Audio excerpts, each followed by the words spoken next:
በስመ አብ ወወልድ ወመንፈስ ቅዱስ አሐዱ አምላክ አሜን።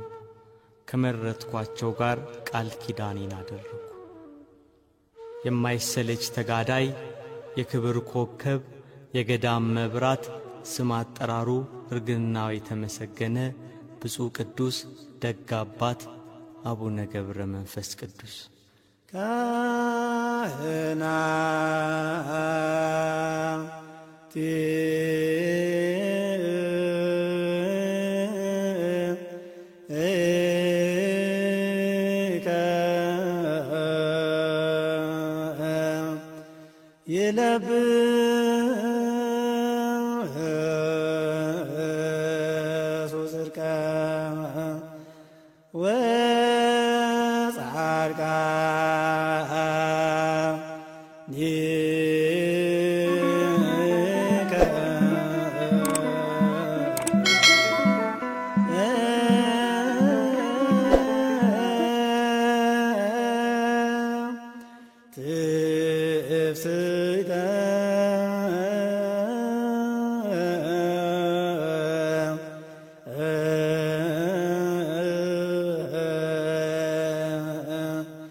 ሀገራችን ኢትዮጵያ ክርስትናን ከመቀበሏ በፊት በሕገ ልቦና እግዚአብሔርን ታመልክ ነበር።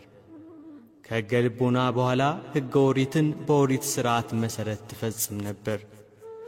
ኢትዮጵያውያን ወደ ኢየሩሳሌም እየተጓዙ ሥርዓተ ኦሪትን ይፈጽሙ ነበር።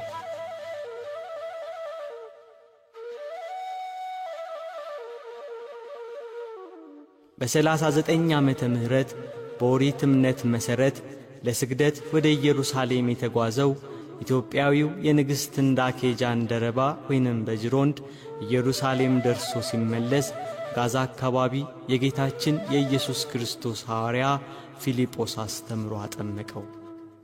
ኢትዮጵያውያን በዚያ ጃንደረባ ምክንያት ከሕገ ኦሪት ወደ ሕገ ወንጌል መንገድን ጀመሩ። ወንጌል በቤተ መንግሥትና በአካባቢው ተደመጠ።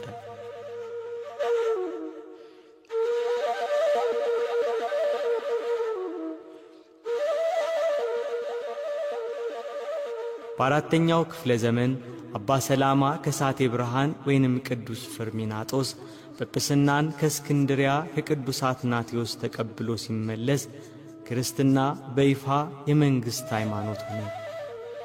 ወንጌል በየሀገሩ ተሰበከ።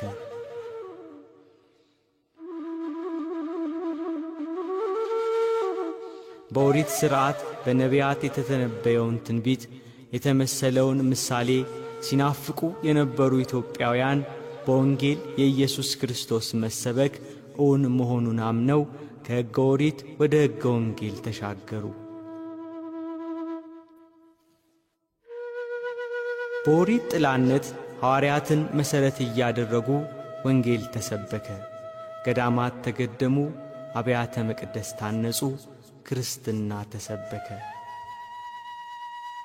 በኢየሱስ ክርስቶስ ፍጹም ፍቅር ተጠምደው ዓለምን ንቀው እርሱን አብነት ያደረጉ ወደ በረሃ እየገቡ ከዚህ ዓለም ሀብትና ደስታ ይልቅ የሰማያዊውን ሀብትና ደስታ እየናፈቁ በምግባርና በሃይማኖት ይጸኑ ብዙ ቅዱሳን ተነሱ።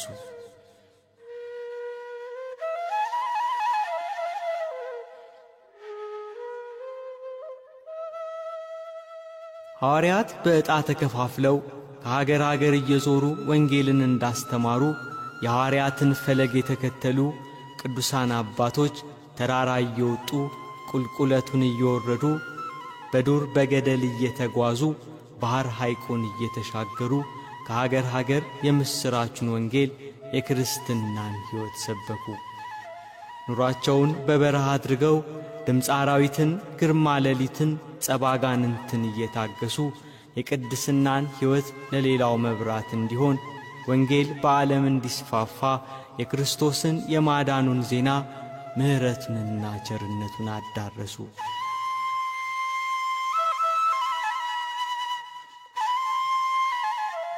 የቅዱሳን ሀገር የክርስትና መዲና ሀገረ እግዚአብሔር የሆነች ኢትዮጵያ ቅዱሳንን ከማክበር በተጨማሪ ቅዱሳን የሚወለዱባት ጻድቃን የሚጠጉባት ሀገር ናት። ቅድስና ቅዱስ የሆነው እግዚአብሔርን ቅዱስ እንደሆነ በቅድስና ቅዱስ የሚኮንበት ሕይወት ነው። እኔ ቅዱስ እንደሆንኩ እናንተም ቅዱሳን ሁኑ እንዳለ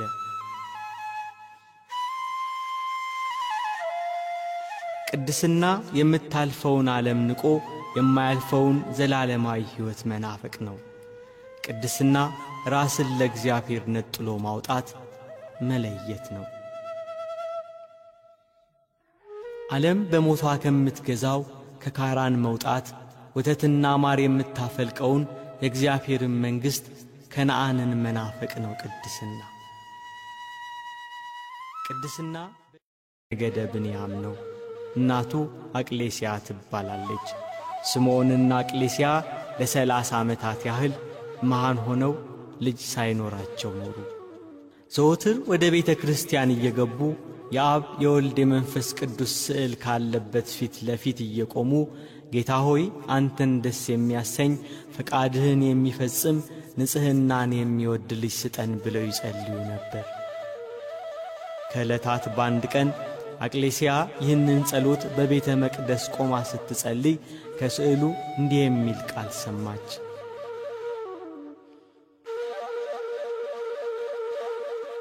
ስልጣኑ ከሰማይ ከፍታ ከፍ የሚል ንጽሕናው ከሚካኤልና ከገብርኤል የሚተካከል ክህነቱ እንደ መልከ ጼዴቅ አኗኗሩ እንደ መጥምቁ ዮሐንስ ሕይወቱ እንደ ነቢዩ ኤልያስ የሆነ ልጅ እንቺ ተቀበያላት።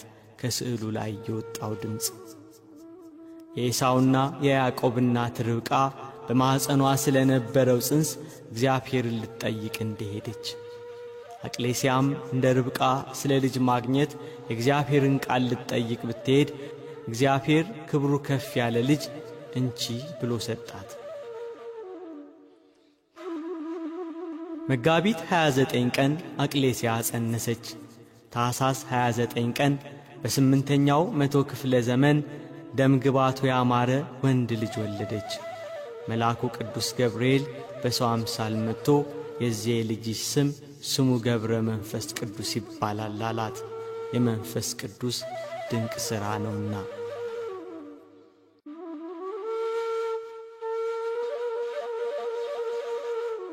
ስለ ጻድቁ ነው መወለድ በሄኖክ መጽሐፍ እንደተነገረ ከአዋላጅቱ እጅ ተነስቶ ቅዱስ ቅዱስ ቅዱስ እግዚአብሔር አሸናፊ እያለ እንዳመሰገነ አባታችን ገብረ መንፈስ ቅዱስም ዕለቱን ተነስቶ ለአብ ለወልድ ለመንፈስ ቅዱስ ምስጋና ይገባል እያለ ሰገደ።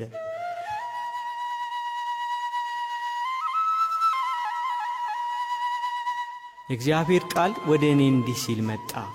በሆድ ሳልሰራ አውቄአለሁ፣ ከማኅፀን ሳትወጣ ቀድሼአለሁ፣ ለአሕዛብ ነቢይ አድርጌአለሁ እንዳለ ለነቢዩ ኤርምያስ። ኤርምያስን ከማኅፀን ሳይወጣ በእናቱ ማኅፀን ሳይሠራው እንደባረከው አባታችን አቡነ ገብረ መንፈስ ቅዱስንም ባረከው። አባታችን አቡነ ገብረ መንፈስ ቅዱስ ከተወለደ ከ3 ዓመት በኋላ እግዚአብሔር አምላክ መልአኩ ቅዱስ ገብርኤልን አዘዘው። ሕፃኑን ከእናቱ ክንድ ተቀብለህ ወደ 7ቱ ሰማያት አምጣው ብሎ። መልአኩ ቅዱስ ገብርኤል ሕፃኑን ከእናቱ ክንድ ተቀበለ። ሴት ልጅ ልጇን እንድትታቀፍ በክንፎቹ አቀፈው።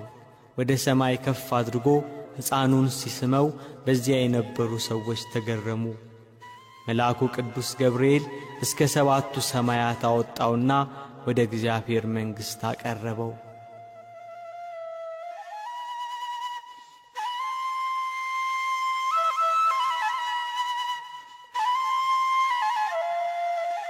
እግዚአብሔር ሕፃኑን ገብረ መንፈስ ቅዱስን ባረከው። ወደ እናቴ ወደ ማርያም ውሰደውና እርሷም ትባርከው አለው። ዳግመኛ አዳም፣ ሴትና ሄኖስ፣ ያሬድና ማቱሳላ፣ ላሜህና ኖህ ወዳሉበት ውሰደው፣ እነርሱም ይባርኩት። አብርሃምና ይስሐቅ፣ ያዕቆብም ወዳሉበት፣ ነቢያት፣ ሐዋርያት ወዳሉበት ውሰደውና ይባርኩት። ሰማዕታትና ደናግላን፣ ሄሮድስ ያስፈጃቸው ሕፃናት ወዳሉበት ውሰደውና ይባርኩት አለው።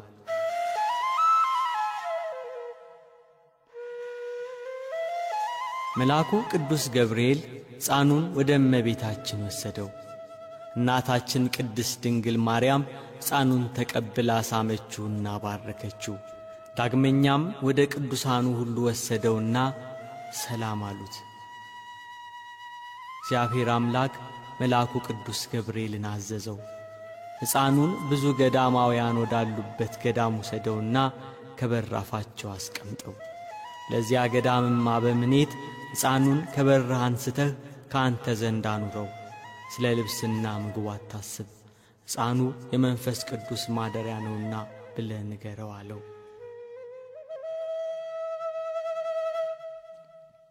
ከዚያ በኋላ መልአኩ ቅዱስ ገብርኤል አባ ዘመደ ብርሃን ወዳለበት ገዳም አወረደው፣ ከመግቢያው በር ላይ አስቀመጠው። ለአባ ዘመደ ብርሃንም እግዚአብሔር ያዘዘውን መልእክት ተናገረ። አባ ዘመደ ብርሃን የመልአኩን ቃል ሰምቶ በሩን ቢከፍት ፊቱን እንደ ፀሐይ የሚያበራ ደም ግባቱ የሚያምር ሕፃን ልጅ ከበራፉ ተቀምጦ አገኘ። እጅግ ደስ ብሎት ለእግዚአብሔር ሰገደና ሕፃኑን አንስቶ ታቅፎ ሳመው፣ ወደ ቤቱም አስገባው።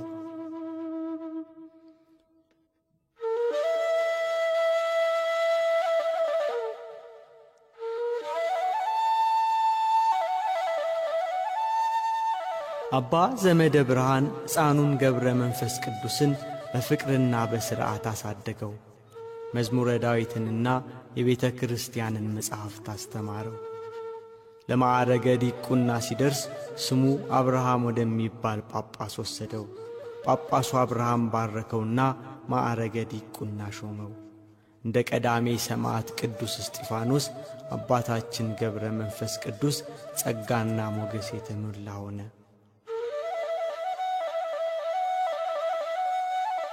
አባታችን ገብረ መንፈስ ቅዱስ ወደ አባቶቹ ሀገር ተመለሰ። በመንፈስ ቅዱስ ኃይል ጠነከረ። የእግዚአብሔር ጸጋ አድሮበታልና በሥራው ሁሉ ዕውቀትን የተመላ ሆነ።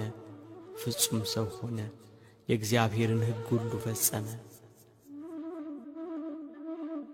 አባ ዘመደ ብርሃን እንደ መነኮሳት አባት እንደንጦስ አስኬማን ሰጠው።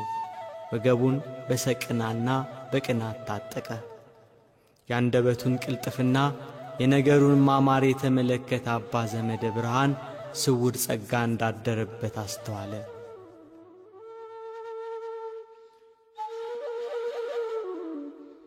ከዘመናት በኋላ አባታችን ገብረ መንፈስ ቅዱስ ቀሰሰ። በጾምና በጸሎት ተወሰነ። ሰማያዊውን ሕይወት እየናፈቀ ከሰው ተለይቶ በገዳም ብቻውን ኖረ። ምድራዊውን ሀብት ንቋልና እንደ ሐዋርያት የታምራትና የፈውስ ሀብት ተሰጠው።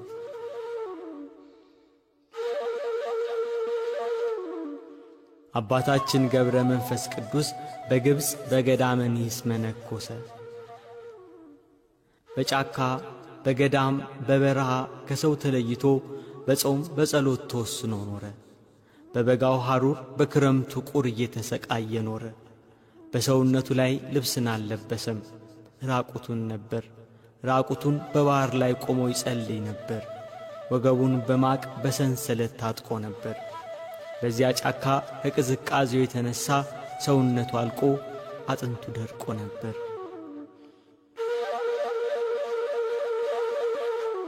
ሰውነቱን በእግዚአብሔር ፊት ራቁትሽን ትቆሚያለሽ፣ እወቂ፣ ጽኚ፣ በርቺ፣ ጨክኝ እያለ ይገሥጻት ነበር።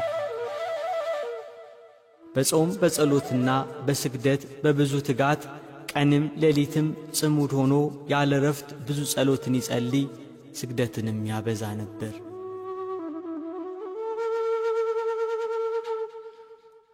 ሥጋው እስኪደርቅ ቁርበቱም ካጥንቱ እስኪጣበቅ ድረስ መልአኩ ቅዱስ ገብርኤልን እግዚአብሔር አዘዘው። ሲመለስ ከራሱ እስከ ጽሕሙ እስከ እግሩም ድረስ ጠጉር በቀለለት። ጠጉሩም 1 ክንድ ከስንዝር ይሆን ነበር። ልብስ አልፈለገም። እግዚአብሔር በመላ አካሉ ጠጉር አበቀለለት። እንደ በግ ጠጉር ያለ ሥጋውን የሚሸፍን ጽሙ የሚያምር እንደ ቁራ ጥቁር የሆነ እንደ ነጭ ሐር የተፈተለ ግርማው እንደሚያስፈራ አንበሳ ነበር። ቁመቱ እንደ ዘንባባ ነው። መዓዛው እንደ ከበረ በስቂጥስ እንደሚባል ሽቶ ያማረ ሲሆን መዓዛው ጫካውን ይሞላ ነበር። በጽሕሙ የተከበበ ፊቱም እንደ እግዚአብሔር መልአክ ነበር።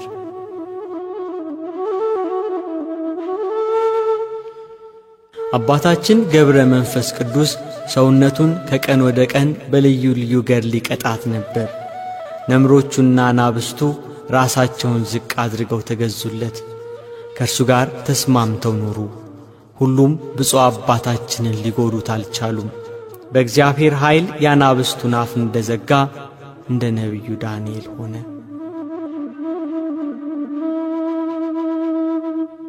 አራዊቱ ወዳሉበት ይዞራል። በሱ ላይ ክፉ ሊያደርጉበት ቢፈልጉም የእግዚአብሔር ሥልጣን ግን ይከለክላቸው ነበር። አራዊቱ ከእግሩ በታች ይተኙ ነበር።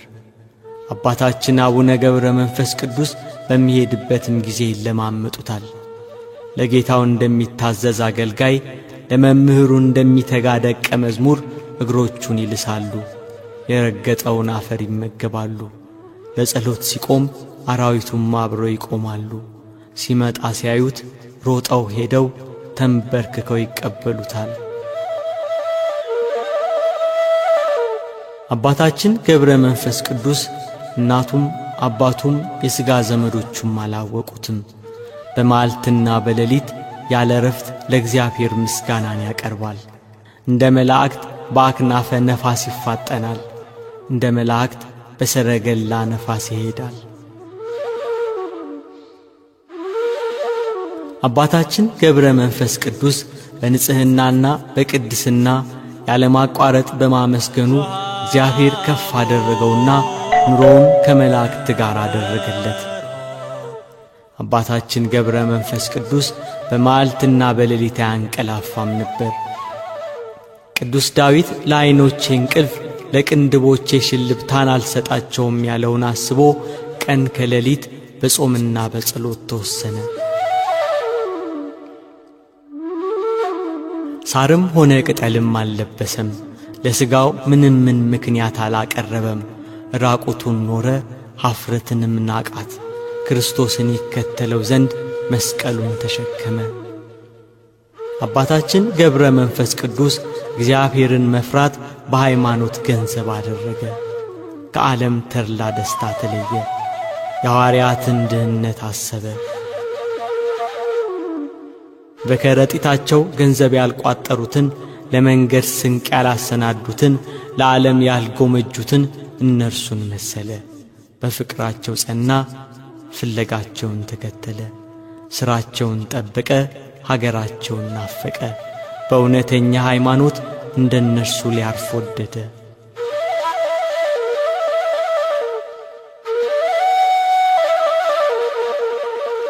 አባታችን ገብረ መንፈስ ቅዱስ ብዙ ውርጭ ብዙ አመዳይ በሚገኝበት ደሴት ረግረግ በሆነ ጥልቅ ጉድጓድ ኖረ።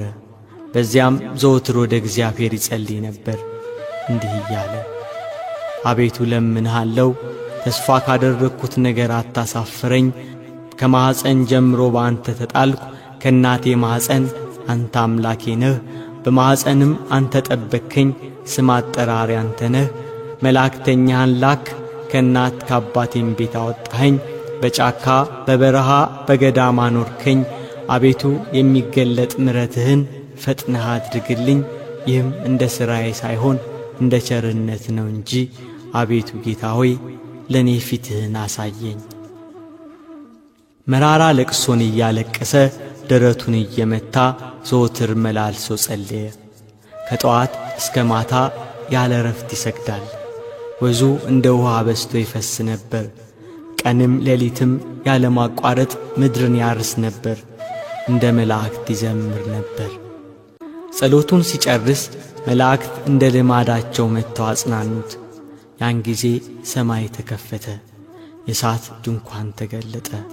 40ቱ እንስሳ የእግዚአብሔርን መንበር ተሸክመው ታዩ። 24ቱ ካህናተ ሰማይ ማዕጠንት ይዘው በዙፋኑ ዙሪያ ቆመዋል። መላእክት የመላእክት አለቃ በየነገዳቸው ቆመዋል። ቅዱስ ቅዱስ ቅዱስ እግዚአብሔር አሸናፊ እያሉ በምስጋና ይጮኻሉ። ጌታችን ኢየሱስ ክርስቶስ ለአባታችን ለአቡነ ገብረ መንፈስ ቅዱስ በአንድነትና በሦስትነት ተገልጾ ታየው። አባታችን ገብረ መንፈስ ቅዱስ ይህንን ታላቅ መገለጥ ባየ ጊዜ ፈራ። ጌታችን ኢየሱስ ክርስቶስ ግን አበረታው። ወዳጄ ሆይ ምን ትሻለህ?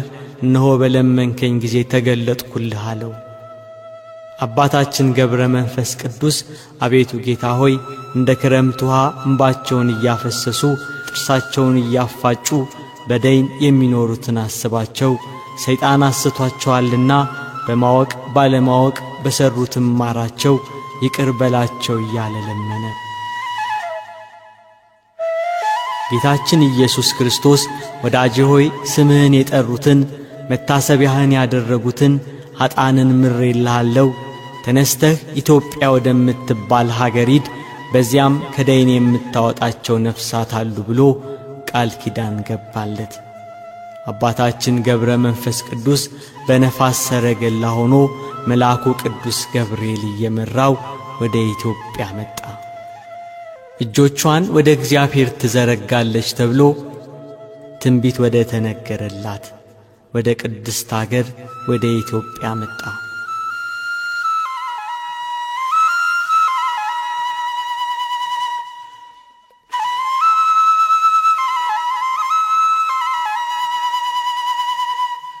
ዓለም በጨለማ በባዕድ አምልኮ በነበረ ጊዜ በሕገ ኦሪት የኖረች ሥርዓተ ኦሪትን ስትፈጽም የነበረ ከኢየሩሳሌም ቀጥሎ ስሟ ወደሚነሳ ወደ ሀገረ እግዚአብሔር ወደ ኢትዮጵያ መጣ። ኢየሱስ ክርስቶስ በቀራንዮ ተሰቅሎ የደሙ ነጠብጣብ ያረፈበት መድኃኒተ ነፍስ የሆነው የመስቀሉ ግማሽ ክፍል ወዳለበት ወደ ኢትዮጵያ መጣ። ከግማደ መስቀሉ ጋር ብዙ የቅዱሳን አጽም ወደ መጣበት ወደ ኢትዮጵያ መጣ። ሙሴ ከእግዚአብሔር ተቀብሎ እስራኤል ዘሥጋ በምድረ በዳ እግዚአብሔር ከእነርሱ ጋር የሚገለጽበት የቃል ኪዳኑ ታቦት ወዳለበት የድንግል ማርያም አስራት ወደ ሆነች ወደ ሀገረ እግዚአብሔር ወደ ኢትዮጵያ መጣ።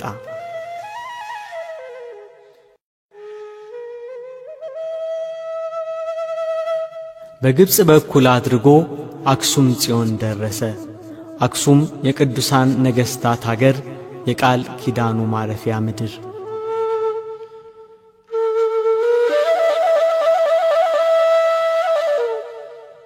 በአክሱም 3 ሱባዔ እየጸለየ ከሰነበተ በኋላ ወደ ሮሃ ወረደ። በላስታ ላሊበላ በሮሃ ከተማ ቅዱስ ላሊበላ ንጉሥ ሆኖ ነግሶ የነበረበት ዘመን ነበር። ከአባታችን ጋር ላስታ ላይ ተገናኙ። ቅዱስ ላሊበላ የጸጉሩን ርዝመት ተመልክቶ ተገረመ።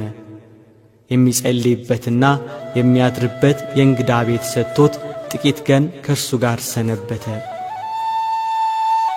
አባታችን ገብረ መንፈስ ቅዱስ እየጸለየና እያስተማረ በላስታ ከቅዱስ ላሊበላ ጋር ጥቂት ጊዜያት ሰነበተ።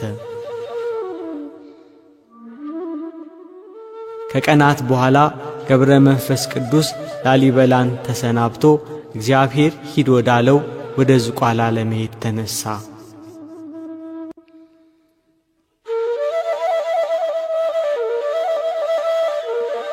ንጉሡ ላሊበላ አባታችንን አስፈቅዶ አብሮት ወደ ዝቋላ ተጓዘ። ዝቋላ ሊደርሱ ጥቂት ቀራቸው። ናዝሬት አጠገብ አሁን ቆፍቱ ላሊበላ ከሚባለው ቦታ ደረሱ። በዚያ አደሩ። ሌሊት በዚያ ቦታ ላይ ወደፊት ቤተ ክርስቲያን እንደሚሰራ በራእይ ለአባታችን ታየው። ሲነጋ ምዕራፈ ቅዱሳን በኩረ ገዳማት ወደ ሆነችው ዝቋላ አምባ ወጡ። የዝቋላ ተራራ እጅግ አስቸጋሪ ቢሆንም ከተራራው አናት ላይ የሚታየው ለምለም ሜዳ፣ ጥቅጥቅ ያለው ደን መንፈስን ያበረታል። ዝቋላ ከደረሱ በኋላ አምባው የመናንያን መኖሪያ እንዲሆን ዳሩ እሳት መካከሉ ገነት ይሁን፣ የበረረ ወፍ የሰገረ ቆቃ ይታደንበት፣ ወንጀለኛ ተማጽኖ የሚድንበት ይሁን ብሎ ገዳሙን ገድሞላቸው ሊለያቸው ተነሳ። ንጉሡ ቅዱስ ላሊበላ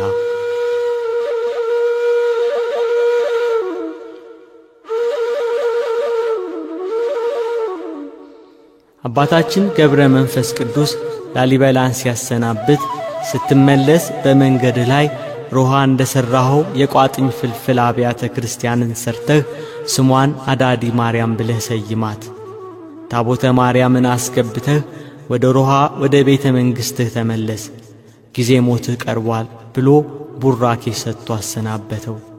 ቅዱስ ላሊበላ አባታችን እንዳዘዘው ሲመለስ የአዳዲ ማርያምን ቤተ ክርስቲያን ሰርቶ ታቦተ ማርያምን አስገብቶ ወደ ቤተ መንግሥቱ ተመለሰ።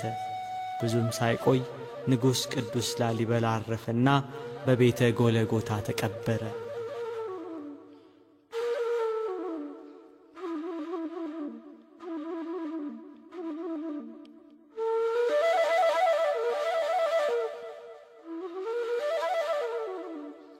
አባታችን ገብረ መንፈስ ቅዱስ ከዕለታት አንድ ቀን ከዝቋላ አምባ ወርዶ ሕዝቡን ሲያስተምር ሰነበተ። ወደ በዓቱ ለመመለስ የዝቋላን ተራራ ሊወጣ ወንበር ማርያም ደረሰ። ወንበር ማርያም ከዝቋላ አምባ ስር ከተራራው ግርጌ ትገኛለች።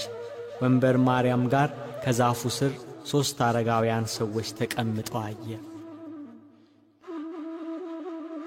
አረጋውያኑ የመንገድ ዝለት ያደከማቸው ይመስላሉ። አንዳንድ ምዕራፍ እያዘለ ወደ ተራራው ጫፍ እንዲያወጣቸው ጠየቁት።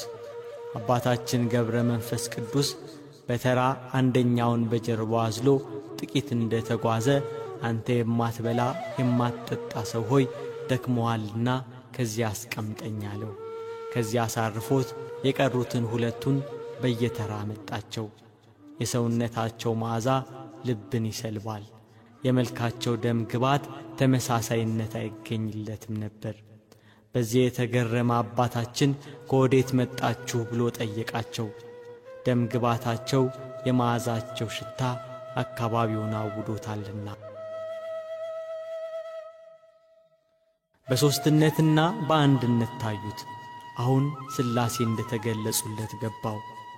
ለአባቶች አባት ለአብርሃም በመምሪያ አድባር ዛፍ ስር 1ም 3ም ሆነው እንደተገለጹት ለአባታችን በዝቋላ ተራራ ላይ በአንድነትና በሦስትነት ሥላሴ ታዩት።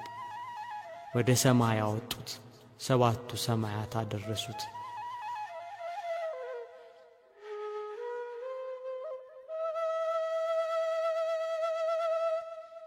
አባታችን ገብረ መንፈስ ቅዱስ ከዝቋላ ወርዶ ምድረ ከብድ ተመለሰ። በየሀገራቱ እየተዘዋወረ ለሕዝቡ ወንጌልን እያስተማረ ስለ ኢትዮጵያ ሰዎች እየጸለየ ከሀገር ሀገር ተመላለሰ።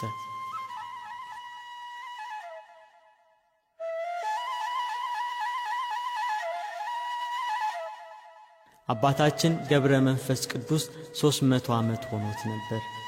በዝቋላ በውሃ ዳር ቆሞ ምስራቁና ምዕራቡን ሰሜንና ደቡቡን ተመለከተ። እግዚአብሔር ከእርሱ ጋር ነበርና የኢትዮጵያ ሰዎች ኃጢአትም በፊቱ ታየው። ወደ ባህር ቁልቁል ተዘግዝቆ ከባህር እንዳልወጣ በእግሬም እንዳልቆም በያው ስምህ እምላለሁ እያለ ቃል ኪዳን ስለተገባለት ስለ ኢትዮጵያውያን 40 መዓልትና ሌሊት በባህር ውስጥ ቆየ። ጌታችን ኢየሱስ ክርስቶስ የአባታችንን ጸሎት ተቀብሎ ስምህን የጠራ መታሰቢያህን ያደረገውን እምርልሃለሁ ብሎ ዳግም ቃል ኪዳን ገባለት። አባታችን ገብረ መንፈስ ቅዱስ ግን መላ ኢትዮጵያን ማርልኝ እያለቀሰ ጸለየ።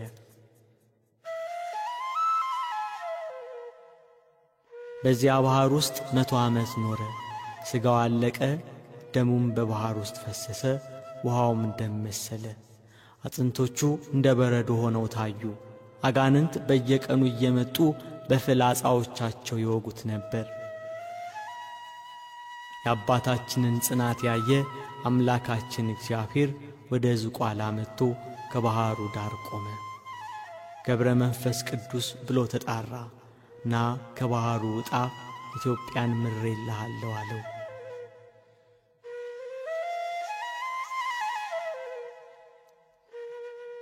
በእግዚአብሔር ቸርነት አጥንቱ ተበሳስቶ ሥጋው አልቆ ከባህሩ ወጣ። ኢየሱስ ክርስቶስ ሁለንተናውን ዳሰሰውና እንደ ቀድሞ ደህና ሆነ። ከዚያ ወደ ምድረ ከብድ ላከው። በምድረ ከብድ አባታችን ገብረ መንፈስ ቅዱስ እንደ አምድ ተክል ሆኖ 7 ዓመት ቆመ። ቅንድቡን ሳይከድን ራሱን ወደ መሬት ዝቅ ሳያደርግ እጆቹን እንደዘረጋ ወደ ሰማይ እየተመለከተ 7 ዓመት ቆየ።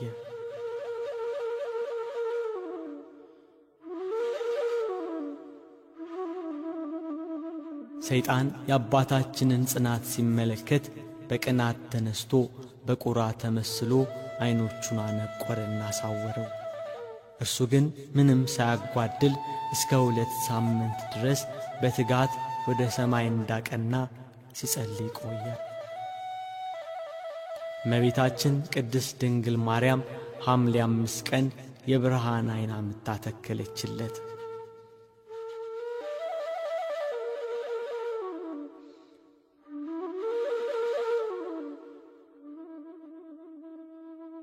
ለሰው ልጆች ሁሉ ምሕረትን ትለምናለህ፣ ተጋድሎህ ይበረታልና ተነስ ወደ ዝቋላ ሂድ አሉት መላእክት። አባታችን ገብረ መንፈስ ቅዱስ ወደ ዝቋላ ተመለሰ።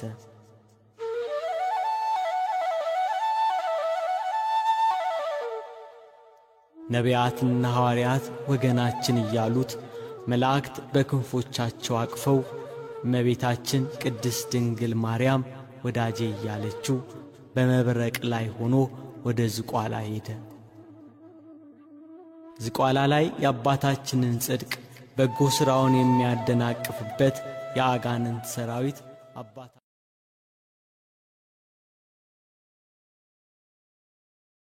ተተከለ። ያዕቆብ በሎዛ ያያት መሰላል በምድረ ከብድም ተተከለች። የአባቶች አባት ያዕቆብ ከአባቶች ጋር እንደገና ትደሰት ዘንድና የአባቶች አባት አብርሃም፣ ይስሐቅ፣ ነቢያት፣ ሐዋርያት፣ ቅዱሳኑ ሁሉ ኑ።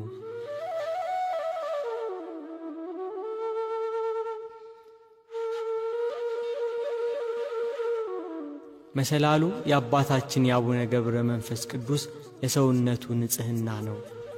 በዚያ መሰላል ላይ ጸሎቱ ወደ ሰማይ ይወጣል፣ ወደ እግዚአብሔር ዙፋን ፊት ይቀርባል። ዳግመኛ በዚያ መሰላል ለጸሎቱ መልስ ይወርዳል። መላእክት ጸሎቱን ያሳርጋሉ።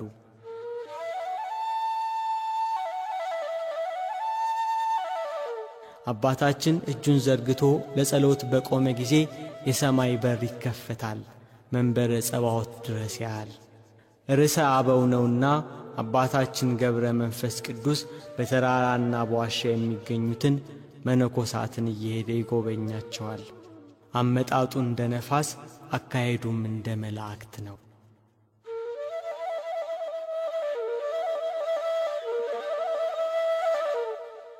አባታችን ከዚህ ዓለም የሚለይበት ሰዓት ደረሰ። በዚህ ጊዜ ወደ ብሔረ ሕያዋን ሄዶ እግዚአብሔር የመረጣቸውን ጎብኝቶ ተመለሰ። ጌታችን ኢየሱስ ክርስቶስ ከአባታችን ከገብረ መንፈስ ቅዱስ ጋር ቃል ኪዳን አደረገ። ከመረጥኳቸው ጋር ቃል ኪዳኔን አደረግኩ እንዳለ መታሰቢያህን ያደረገውን ስምህን የጠራውን በጸሎቴ የታመነውን እምርልሃለሁ። ለጾም አዳሪዎች ምጽዋትን የሚሰጥ የተራበውን የሚያበላ የተጠማውን የሚያጠጣ ከአንተ ጋር በሰማያት አኖረዋለሁ አለው። አባታችን ገብረ መንፈስ ቅዱስ ቃል ኪዳን የተቀበለበት ቀን ጥቅምት 5 ቀን ነው።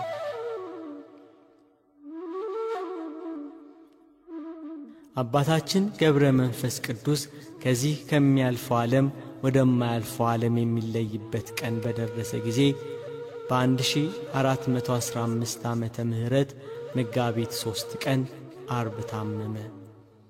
ለሞት የሚያበቃ ጽኑ ሕመም አገኘው።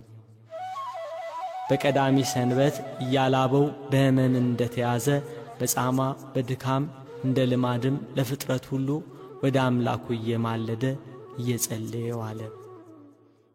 ቅዳሜ ሲመሻሽ ሰውነቱ ደከመ፣ መናገር ተሳነው። ከታመመበት ቀን ጀምሮ እስከሚሞትበት ቀን ድረስ በትዕምርተ መስቀል አምሳል ማማተቡን አላቋረጠም። የሕመሙን ወሬ ሰምተው በረከት ለመቀበል የተሰበሰቡ አባቶች በላዩ ያረፈውን የእግዚአብሔርን ጸጋ፣ ከፊቱ የሚወጣውን ብርሃን፣ ቀይ መልኩን፣ ረጅም የራስ ጠጉሩን፣ እንደ ነጭ ሐር የሚሆን ጺሙን አይተው ተደነቁ። ቅዳሜ ለእሑድ አጥቢያ መጋቢት 5 ሌሊት 7 ሰዓት ሲሆን ከሰማይ የነጎድጓድ ድምፅ ተሰማ። ጌታችን መድኃኒታችን ኢየሱስ ክርስቶስ ወደ አባታችን መጣ። በጌታ መውረድ ምድር ራደች፣ ተራሮች ኮረብቶች ተናወጡ፣ ብርቱ ጩኸት ሆነ። ከዚህ በኋላ ጌታችን ኢየሱስ ክርስቶስ ወዳጄ ሰላም ላንተ ይሁን እያለ ፊት ለፊት አናገረው። የተጋድሎውን ዋጋ ዓለምን ጥሎ የመነነበትን ገንዘብን ሁሉ ጥሎ የተከተለ የሚያገኘውን ዋጋ ሰጠው። የማያልፍ የማይቋረጥ ቃል ኪዳን አደረገ። የጻድቃን መታሰቢያ ለዘላለም ይኖራል ተብሏልና ለዘላለም ስሙን እየጠሩ ምልጃውን የሚጠባበቁ የአባታችንን ጸሎት በእምነት የተቀበሉ ሁሉ ቃል ኪዳኑ እንዲደርሳቸው በምድር ከመረጠው ምድራዊ መልአክ ርዕሰ አበው ከሆነ ከአባታችን ጋር ቃል ኪዳንን አደረገ። ጌታችን ኢየሱስ ክርስቶስ ከአባታችን ጋር ቃል ኪዳን ሲገባ የአባታችን የእጅና የእግሩ ጣቶች እንደ ፋና በሩ፣ ከጠጉሩም ወተት ይፈስ ነበር። ከአፉም በረድ የሚመስል ነጭ ንብ ይወጣ ነበር። ወደ ሰማይ ይወጣል፣ እንደገናም ይወርዳል፣ ወደ አፉም ይመለሳል። ከአባታችን ከእጅና ከእግሩ የሚወጣው ከጠጉሩም የሚፈሰው ወተት የመላእክት ምሳሌ የሆነው ቅድስናው ነው። ከአፉ የሚወጣው ነጭ ንብ ቂም በቀል የሌለው ጸሎቱ ነው። የአባታችን ነፍሱ ከሥጋው ተለየች። ጌታችንም ተቀብሎ ሳማት፣ ደስታን ሞላት።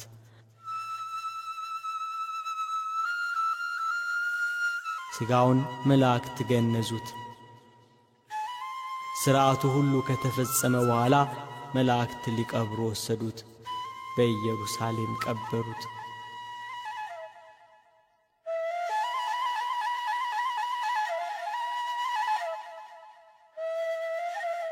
በአባታችን የሥጋ ረፍት ቅዱሳን አባቶች ሁሉ አዘኑ። የረገጠውን መሬት እየላሱ የተመገቡ እግዚአብሔር በሄደበት እንዲሄዱ የሰጠው አናብስትና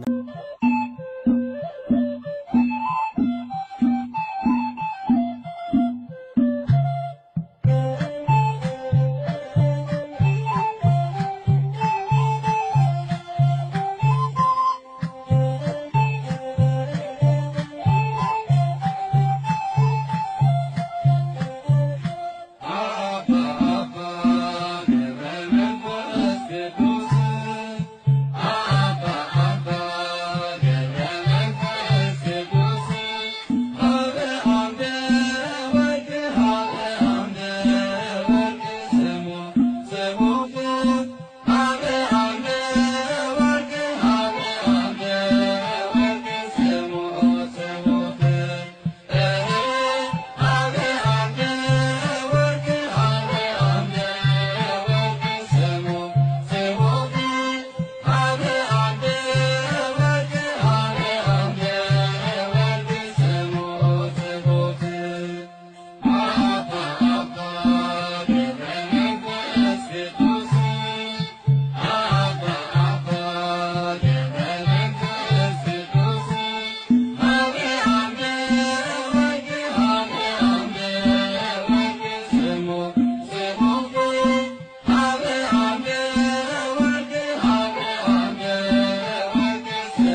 ኧረ እንዴት ነው አቡዬ ኧረ እንዴት ነው ጻድቁ ኧረ እንዴት ነው አቡዬ ኧረ እንዴት ነው ጻድቁ የሌሊት ጭንቆች በስምህ አለቁ በጾም በጸሎት በመብረቅ ወደቁ ገድሉ አንጸባራቂ ታምረ ገነነ በረከት ያገኛል ኪዳኑን ያመነ ኧረ እንዴት ነው አቡዬ ኧረ እንዴት ነው ጻድቁ ኧረ እንዴት ነው አቡዬ ኧረ እንዴት ነው ጻድቁ ስለትን ይሰማል ጸበሉ ፈዋሽ ነው